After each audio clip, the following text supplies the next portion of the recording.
Good morning everyone. Today we will start our next topic, first boundary value problem. आज हम करेंगे first and second boundary value problem. देखो first boundary value problem में क्या है, loads are known on the boundary. कि इस boundary value problem में आपको लोड्स जो हैं वो बाउंड्री पे दिए हैं और वो लोड्स हमने T1 और T2 लिए हैं. That is T1 and T2 are known on boundary. Boundary condition satisfied करना मीन्स कि स्ट्रेस जो बॉडी के अंदर डेवलप हुई है, stress develop inside the body और जो which is giving the effect on boundary वो किसके इक्वल होगी, जितना हमने स्ट्रेस बाउंड्री पे अप्लाई किया है. सो हमने एक रिलेशन पढ़ा था स्ट्रेस टेंसर और स्ट्रेस वेक्टर में. स्ट्रेस वेक्टर क्या होता है आपके पास, टी आई न्यू को क्या लिखते हो, tau i j nu j, where nu j जो होता है आपका क्या होता है, नॉर्मल कंपोनेंट होता है. और टो अल्फा बीटा आपके पास स्ट्रेस टेंसर है और टी अल्फा आपके पास क्या है, स्ट्रेस वेक्टर है. अब देखो हमने इस फॉर्मूले का यूज़ किया कि tau alpha beta nu beta is equals to T alpha. Loads T1 और T2 हैं. सो हमें लोड्स फाइंड आउट करने हैं. अगर मैं इसको ओपन करती हूँ, अल्फ़ा को अगर मैं 1 सब्सटीट्यूट करती हूँ तो देखो मेरे पास क्या आएगा, if we substitute alpha is equal to 1 तो मेरे पास T1 की वैल्यू क्या आएगी, T1 beta nu beta. Beta को ओपन करोगे 1 एंड 2 डायमेंशनल प्रॉब्लम्स पढ़ रहे हैं तो यहाँ पे बीटा और अल्फ़ा की वैल्यू 1 एंड 2 होगी. तो बीटा को 1 और 2 पुट करोगे, सबसे पहले 1 पुट करो तो मेरे पास क्या आएगा, tau 1 1 nu 1 plus tau 1 2 nu 2. तो यहाँ से T1 की वैल्यू आपके पास क्या आई है, tau 1 1 nu 1 plus tau 1 2 nu 2.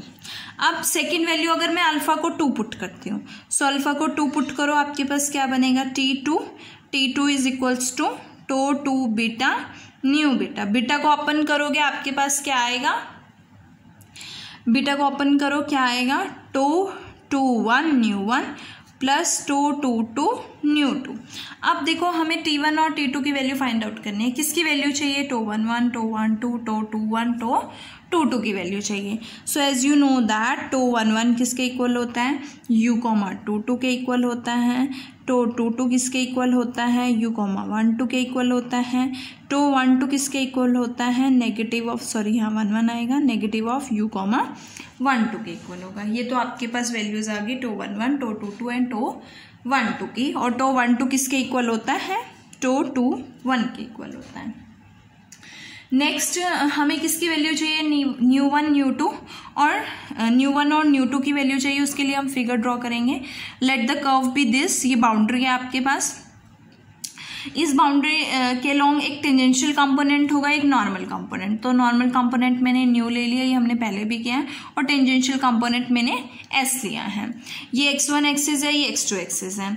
जो एंगल न्यू जो है x1 के साथ बनाएगा वो एस x2 के साथ बनाएगा. How, angle between two lines is equal to angle between their perpendiculars. देखो टेंजेंशियल कंपोनेंट और नॉर्मल कंपोनेंट हमेशा 90 डिग्री एंगल बनाते हैं, परपेंडिकुलर होते हैं, और x1 और x2 एक्सिस भी परपेंडिकुलर होते हैं. तो अगर लेट अस सपोज दैट कि x1 और न्यू का जो एंगल है सपोज x है, ठीक है, तो न्यू का जो परपेंडिकुलर है वो s हुआ और x1 का जो परपेंडिकुलर है वो x2 हुआ. जो दो लाइंस के बीच में एंगल है वो इनके परपेंडिकुलर के बीच में, मीन्स ये एंगल इसके इक्वल हो जाएगा. सिमिलरली इन दोनों के बीच का जो एंगल होगा वो उनके परपेंडिकुलर्स के बीच का एंगल होगा, तो ये क्या हो जाएगा, ये दोनों इक्वल हो जाएंगे. अब हमने एक न्यू 1 की वैल्यू क्या बनेगी, cosine of x1 comma nu vector, यही बनेगी ना न्यू 1 की value, cos xi comma nu cap. और एक फॉर्मूला होता है cos xi comma xj is equals to dxi upon dxj. वही हम यहाँ पे यूज करेंगे. उससे पहले x1 और न्यू वेक्टर है तो न्यू वेक्टर किसके इक्वल हुआ,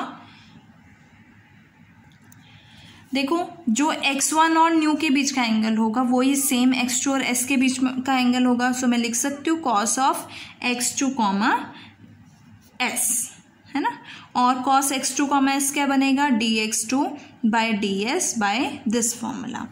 नेक्स्ट लेके चलते हैं न्यू 2 क्या होगा, cos of x2 comma new, और जो x2 और न्यू के बीच का एंगल है x2 और न्यू, ये नेगेटिव है, देखो अपोजिट डायरेक्शन है, x2 और न्यू के बीच का आपके पास एंगल होगा, वो सेम एंगल किस में बनेगा, x1 और s में, लेकिन अपोजिट है तो आपके पास नेगेटिव साइन आएगा, that is cos of x1 comma s आएगा, और यहाँ से वैल्यू क्या बनेगी, negative of dx1 by ds। अब हमें टो 1 1 टो 2 2 टो 1 2 और न्यू 1 न्यू 2 की वैल्यू सब्स्टिट्यूट करने हैं इन दोनों में। सो यहाँ से आपके पास t1 की वैल्यू क्या आएगी, टो 1 1 क्या है, u comma 2 2, nu 1 dx2 by ds plus u comma यहाँ से क्या बनेगा, माइनस का साइन, u कॉमा 1 2, और न्यू 2 की वैल्यू क्या, नेगेटिव नेगेटिव पॉजिटिव हो जाएगा, dx1 बाय ds आएगा, ये वैल्यू आ गई। ऐसे ही t2 की वैल्यू क्या बनेगी, tau 2 1 negative of u comma 2 1, और न्यू 1 क्या है, dx2 बाय ds प्लस उसके बाद टो 2 2 क्या है, u कॉमा 1 1, और यहाँ पे dx1 अपॉन ds का नेगेटिव है तो यहाँ नेगेटिव साइन आ जाएगा। अब देखो यहाँ से अगर मैं नेगेटिव कॉमन ले लेती हूँ तो नेगेटिव ऑफ t2 क्या बनेगा, u comma 2 1 dx2 by ds plus u comma 1 1 dx1 by ds। अब मैं इसको लिख सकती हूँ, देखो t1 को मैं लिख सकती हूँ d बाय ds, यहाँ से d by ds u comma 2, और यहाँ से t1, अगर मैं इसको लिखूँ u comma 2 1, because u comma 1 2 को मैं 2 1 लिख सकती हूँ, तो यहाँ से क्या बनेगा, इसकी डिफ्रेंशिएशन क्या हुई कि u का डेरिवेटिव 2 के x2 के रिस्पेक्ट में है ना, अगर मैं इसका डेरिवेटिव x2 के रिस्पेक्ट में करूँ और x2 का s के रिस्पेक्ट में करूँ तो यही बनेगी टर्म। फिर मैं इसका डेरिवेटिव x1 के रिस्पेक्ट में करूँ और फिर x1 का s के रिस्पेक्ट में, ऐसे ही होता है ना चेन रूल से। सबसे पहले क्या करेंगे, इसको x1 के रिस्पेक्ट में डिफ्रेंशिएट करेंगे तो x1 का s के रिस्पेक्ट में हो जाएगा, तो आपके पास ये वैल्यू आएगी। देन प्लस में आपके पास क्या बनेगा, इसी का डेरिवेटिव 2 के रिस्पेक्ट में x2 के रिस्पेक्ट में ये बनेगा, और डेरिवेटिव ऑफ x2 का विद रिस्पेक्ट टू ds, तो यहाँ से ये वैल्यू आएगी आपके पास t1 की वैल्यू। सिमिलरली हम t2 की वैल्यू फाइंड आउट करेंगे। देखो t2 की वैल्यू क्या बनेगी, d by minus t2 is equals to d by ds u comma 1, और इसको मैं क्या लिख सकती हूँ, u कॉमा 1 2 लिख सकती हूँ, है ना। तो u कॉमा 1 का डेरिवेटिव 1 के रिस्पेक्ट में करोगे, dx1 का s के रिस्पेक्ट में, तो ये टर्म बनेगी, प्लस 2 के रिस्पेक्ट में करोगे तो ये आएगा, और x2 का s के रिस्पेक्ट में तो ये किसका डेरिवेटिव हो गया, इसका डेरिवेटिव हो गया। Integrating on both sides t1 क्या बनेगा आपके पास यहाँ पे, integral t1 ds plus u comma 2 is equals to integral t1 ds plus some constant, और यहाँ से क्या आएगा, इंटीग्रेट करोगे तो u comma 1 is equals to negative of integral t2 ds plus some constant. और अगर मैं t1 को f2 ऑफ s ले लेती हूँ, इंटीग्रल t1 ds को, इस टर्म को मैंने क्या लिया f2 ऑफ s, और इस पूरी टर्म को मैंने क्या लिया f1 ऑफ s, तो मेरे पास क्या बनेगी, दो equations, u comma 1 is equals to f1 of s plus some constant, और u comma 2 is equals to f2 of s plus some constant, और यहाँ पे f1 ऑफ s की वैल्यू ये होगी और f2 ऑफ s की वैल्यू ये होगी।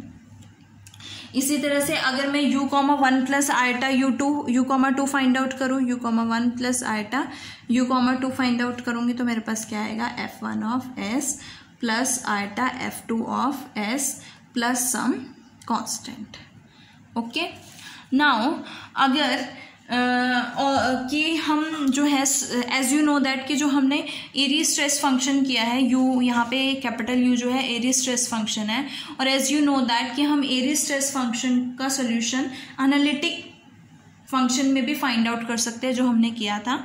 वहाँ से आपके पास in terms of analytic u की वैल्यू क्या होती है, z conjugate phi of z plus z phi of z conjugate और plus psi of z plus psi of z conjugate. और अगर इसका डेरिवेटिव करते हैं 1 के रिस्पेक्ट में तो आपके पास क्या आएगा, जेड कंजुगेट, ये हमने सब पहले सॉल्व किया हुआ है लास्ट वीडियोज़ में, plus z phi dash of z conjugate plus psi, यहाँ पे क्या आएगा, plus phi of z plus phi of z conjugate and plus psi dash of z और plus psi dash of z conjugate. Similarly 2u, 2 की value क्या बनेगी, iota common, और यहाँ से z conjugate phi dash of z minus z phi dash of z conjugate minus phi of z plus phi of z conjugate और plus psi dash of z minus psi dash of z conjugate, ये value आएगी। अब हमें value किसकी find out करनी है, u, 1 plus eta u, 2 है ना, तो u, 1 plus eta u, 2 find out करना है। u, 1 क्या बनेगा, हाफ ऑफ दिस बनेगा, और u, 2 क्या बनेगा, half of this, means half तो कॉमन आएगा ही आएगा। आइटा इंटू आइटा करोगे तो आइटा स्क्वायर नेगेटिव साइन आ जाएगा यहाँ पे, मीन्स इसको इसमें से ये माइनस करना है, तो ये प्लस का साइन है तो ये क्या है माइनस, ये माइनस है तो प्लस हो जाएगा, प्लस हो जाएगा, माइनस माइनस प्लस हो जाएगा। अब ये पॉजिटिव है नेगेटिव है कैंसिल आउट, ये पॉजिटिव है तो twice of z phi dash of z conjugate. Next पे आ जाऊँ, phi of z twice of phi of z, ये कैंसिल आउट, ये कैंसिल आउट, और twice of psi dash of z conjugate. 2 common आएगा, कैंसिल आउट हो जाएगा, आपके पास z phi of z conjugate phi dash of z conjugate plus phi of z plus psi dash of z, और इसको इसमें equate करोगे तो आपके पास जो ये वैल्यू है इसमें इक्वेट करोगे तो ये वैल्यू किसके इक्वल आ जाएगी, z phi dash of z conjugate plus phi of z plus psi dash of z conjugate,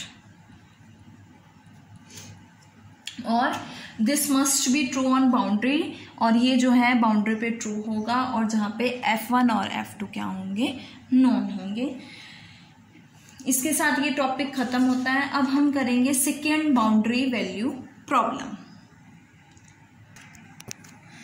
now second boundary value problem is, देखो क्या है सेकेंड बाउंड्री वैल्यू प्रॉब्लम में आपको डिस्प्लेसमेंट्स गिवन होंगी on the boundary that is u1 and u2, और displacement आपने analytic function में आपने article displacement in terms of analytic function से फाइंड आउट किया था, displacement in terms of analytic function, तो वो यहाँ पे हम वो टॉपिक जो है यहाँ पे प्रूफ करेंगे and we write it hair.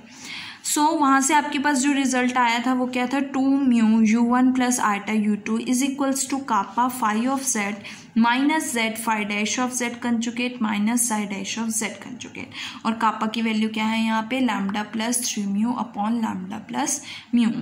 Late कि अगर u1 प्लस u2 जो है वो g1 प्लस आइटा g2 के इक्वल है ऑन बाउंड्री, तो हमारी बाउंड्री कंडीशन क्या हो जाती है, 2 mu g1 plus eta g2 is equals to kappa phi of z minus z phi dash of z conjugate minus psi dash of z conjugate, और ये आपकी सेकेंड बाउंड्री वैल्यू प्रॉब्लम है जो boundary पे क्या होगी, सेटिस्फाइड होगी।